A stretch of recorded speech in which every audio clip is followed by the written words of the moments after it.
welcome everyone to this new episode of Michael's Team Productivity Show. My name is Michael, I'm your host, and today I'm going to walk you through my 2022 home office. So my home office built for the next year. I do renovate my home office practically every year because I always see something to be, improved and changed. And today I'll walk you through my latest changes, and I hope they inspire you to adjust your home office to make it better and more productive and just a place where you can get your really stuff done. The room where it happens. Make it your room where it happens. Anyway, so let's start with this chill out corner. There's a chill out corner with the sofa and a place for my iPad. So this is where I chill out. And then I have a whole wall of museum of devices, including the latest, the first iPad, which still works, and then iPad 3, which made me iPad only. And this is my main device, the iPad. Then I have a whiteboard, which I really like. Whiteboard is really cool for brainstorming, for just writing stuff down. It's fantastic. When I want to just put stuff out, I just use the whiteboard. It's really good. I have here a small corner where I put my other devices, and also still I can hook up my old MacBook and the iPad.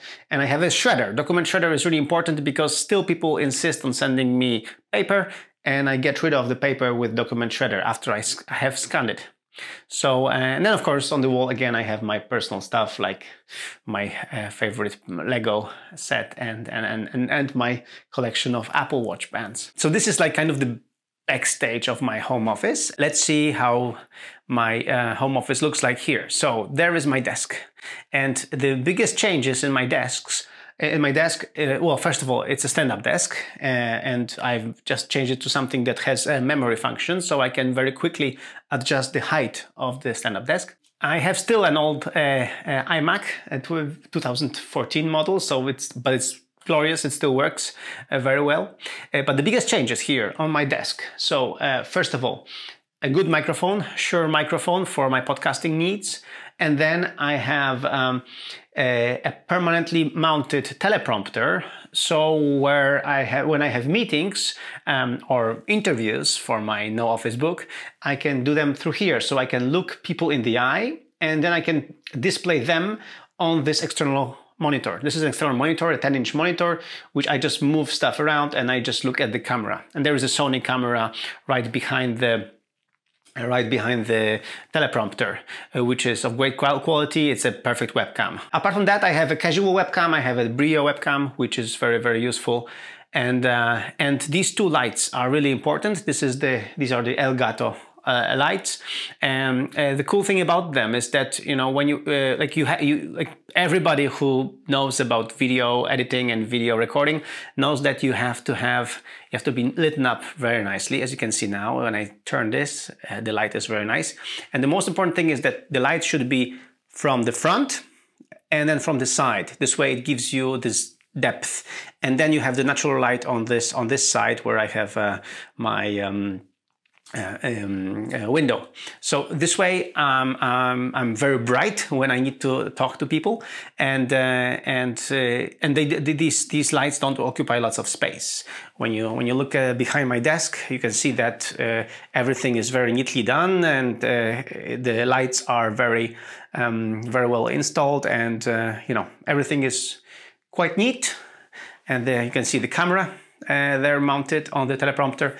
And sometimes, usually I record videos and interviews with this background. So with this interesting background of the iPad devices and, and the Lego and stuff. But sometimes if I want to display something in the background, I use the Elgato green screen. So there you go. And this way I can be really green screened, and I can put any kind of image behind me, and it works great. This kind of divides my home office into the home office where I work, and then home office, in the back office. And basically, that's it. So a very simple home office, like very cozy, with lots of personal touches, because I think personal touches are really, really important. And then on the other hand, lots of cable management to make sure that it's not very cluttered, that it's very nicely done. And also with wooden touches, because I like wood. Wood is nice and green and all that stuff. Anyway, this has been again a walkthrough through my home office. Very simple, but hopefully it inspires you to think about your home office, think about how you work. And I really recommend, first of all, getting a very good and very comfortable chair, and also getting a stand-up desk. So this way, when you feel like sitting, it's just very easy. You just press the memory function and it just goes down automatically.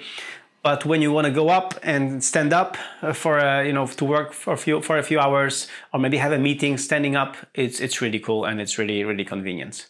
So there you go. Again, this was Michael with this home office. Hope you liked it and hope it inspires you to work on your place where you work, on your room where it happens. Because, the quality of the place where we spend most of our day, it's really important, and it does reflect in the quality of the work that we do. So stay tuned, and thanks, and see you in the next one.